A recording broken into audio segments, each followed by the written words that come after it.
Here is your subject. Good governance. It is especially for the students of FYBCom Semester 1 from Sri Govind Guru University of Godhra. આ વિડીયોમાં તમને good governance વિશે શીખવવામાં આવશે. Unit 1 introduce governance concept, meaning and nature. Leadership for good governance, values, ethics and principles in leadership.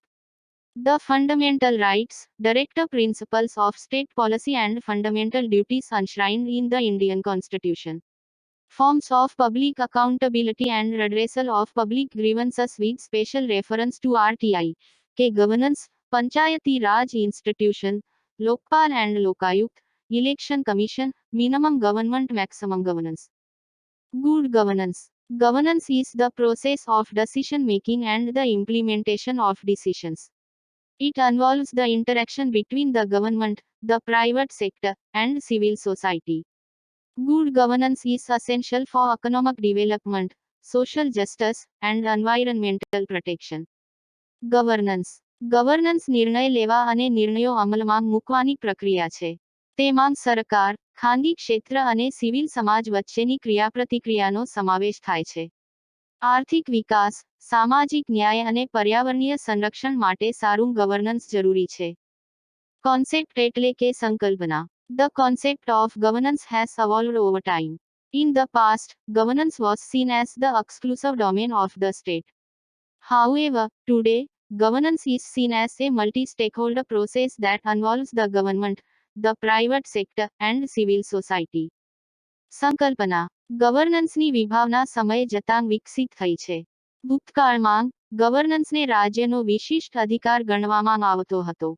જો કે, આજે, ગવર્નન્સને સરકાર, ખાનગી ક્ષેત્ર અને સિવિલ સમાજ સહિતના બહુવિધ હિસ્સેદારોની પ્રક્રિયા તરીકે જોવામાં આવે છે.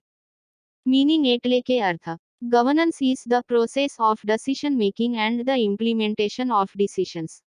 It involves the interaction between the government, the private sector, and civil society.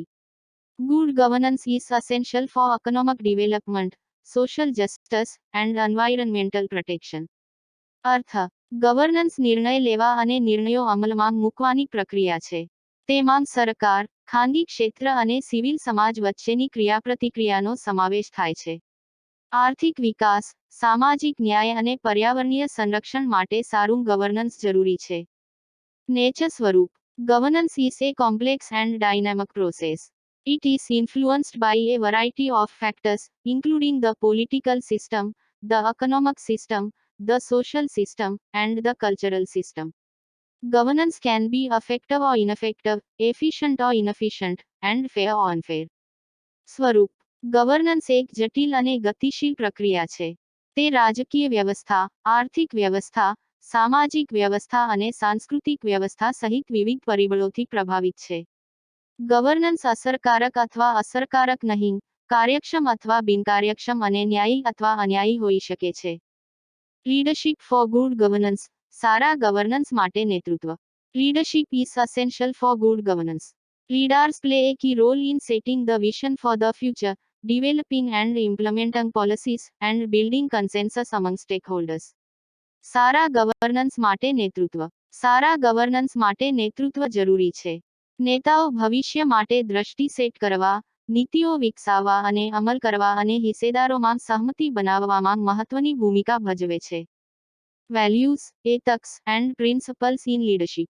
નેતૃત્વમાં મૂલ્યો, નૈતિકતા અને સિદ્ધાંતો.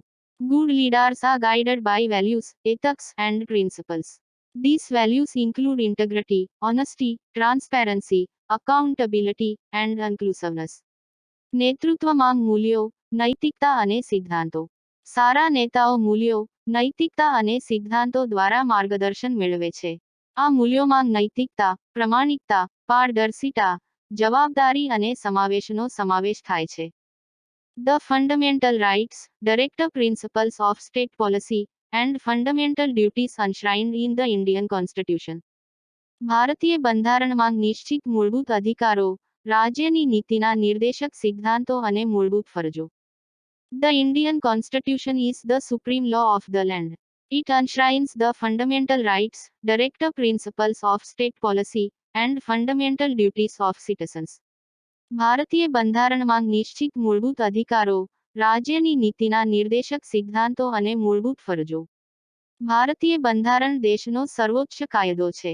તેમાં તમામ ભારતીય નાગરિકોને મૂળભૂત અધિકારો, રાજ્યની નીતિના નિર્દેશક સિદ્ધાંતો અને મૂળભૂત ફરજોની ખાતરી આપવા. ફંડામેન્ટલ રાઇટ્સ મૂળભૂત અધિકારો. The fundamental rights are guaranteed to all citizens of India. These rights include the right to life and personal liberty, the right to equality, the right to freedom of religion, the right to freedom of speech and expression, and the right to constitutional remedies. મૂળભૂત અધિકારો. ભારતના તમામ નાગરિકોને મૂળભૂત અધિકારોની ખાતરી આપવામાં આવી છે. આ અધિકારોમાં જીવન અને વ્યક્તિગત સ્વતંત્રતાનો અધિકાર, સમાનતાનો અધિકાર, ધર્મની સ્વતંત્રતાનો અધિકાર, વાણી અને અભિવ્યક્તિની સ્વતંત્રતાનો અધિકાર અને બંધારણીય ઉપાયોનો અધિકાર સામેલ છે. Directive principles of state policy. રાજ્યની નીતિના નિર્દેશક સિદ્ધાંતો. The directive principles of state policy are not enforceable in law. However, they are guidelines for the government to follow in order to achieve social and economic justice. રાજ્ય નીતિના નિર્દેશક સિદ્ધાંતો. રાજ્યની નીતિના નિર્દેશક સિદ્ધાંતો કાયદામાં લાગુ પાડી શકાય તેવા નથી. જો કે, સામાજિક અને આર્થિક ન્યાય હાંસલ કરવા માટે સરકારને અનુસરવા માટે તે માર્ગદર્શિકા છે. Fundamental duties. મૂળભૂત ફરજો. The fundamental duties of citizens are enshrined in Part IV of the Constitution. These duties include the duty to respect the Constitution and the laws of the land, the duty to uphold the sovereignty and integrity of India, and the duty to defend the country. મૂળભૂત ફરજો. નાગરિકોની મૂળભૂત ફરજો બંધારણના ભાગ IV માં સમાવિષ્ટ છે. આ ફરજોમાં બંધારણ અને જમીનના કાયદાઓનું સન્માન કરવાની ફરજ, ભારતની સાર્વભૌમત્વ અને અખંડિતતાને જાળવી રાખવાની ફરજ અને દેશની રક્ષા કરવાની ફરજનો સમાવેશ થાય છે. Forms of public accountability. જાહેર જવાબદારીના સ્વરૂપો. Public accountability is the obligation of the government to be accountable to the public for its actions. There are a number of forms of public accountability, including elections, the media, and the judiciary. જાહેર જવાબદારીના સ્વરૂપો. જાહેર જવાબદારી એ સરકારની જવાબદારી છે કે તે તેની ક્રિયાઓ માટે જનતાને જવાબદાર હોય. ચૂંટણી, મીડિયા અને ન્યાયતંત્ર સહિત જાહેર જવાબદારીના સંખ્યાબંધ સ્વરૂપો છે. Redressal of public grievances. જાહેર ફરિયાદોનું નિવારણ. There are a number of mechanisms for the redressal of public grievances. These mechanisms include the Right to Information Act, the Lokpal and Lokayukt Act, and the Consumer Protection Act. જાહેર ફરિયાદોનું નિવારણ. જાહેર ફરિયાદોના નિરાકરણ માટે સંખ્યાબંધ mechanisms છે. આ પદ્ધતિઓમાં માહિતી અધિકાર અધિનિયમ, લોકપાલ અને લોકાયુક્ત અધિનિયમ અને ગ્રાહક સુરક્ષા અધિનિયમનો સમાવેશ થાય છે. કે ગવર્નન્સ. પંચાયતી રાજ ઇન્સ્ટિટ્યુશન. વિકેન્દ્રિત શાસન. પંચાયતી રાજ સંસ્થા. Panchayati Raj is a system of governance in India. It is a three-tier system of government at the village, block, and district levels. વિકેન્દ્રિત શાસન. પંચાયતી રાજ સંસ્થા. પંચાયતી રાજ એ ભારતમાં વિકેન્દ્રિત શાસન વ્યવસ્થા છે. તે ગામ, બ્લોક અને જિલ્લા સ્તરે સરકારની ત્રિસ્તરીય વ્યવસ્થા છે. લોકપાલ એન્ડ લોકાયુક્ત. લોકપાલ અને Lokayukta. The Lokpal and Lokayukt are institutions established to investigate and prosecute corruption cases.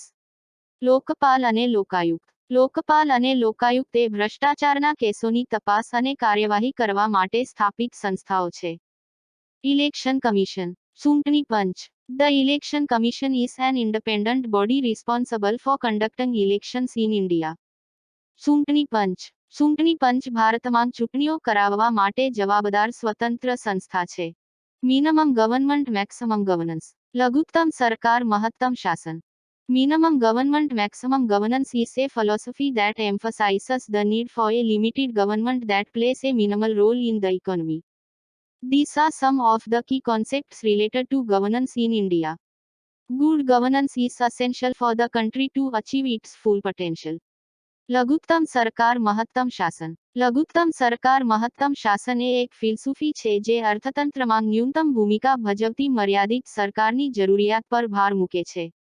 આ ભારતમાં શાસન સાથે સંબંધિત કેટલાક મુખ્ય ખ્યાલો છે. દેશને તેની સંપૂર્ણ ક્ષમતા પ્રાપ્ત કરવા માટે સુશાસન જરૂરી છે.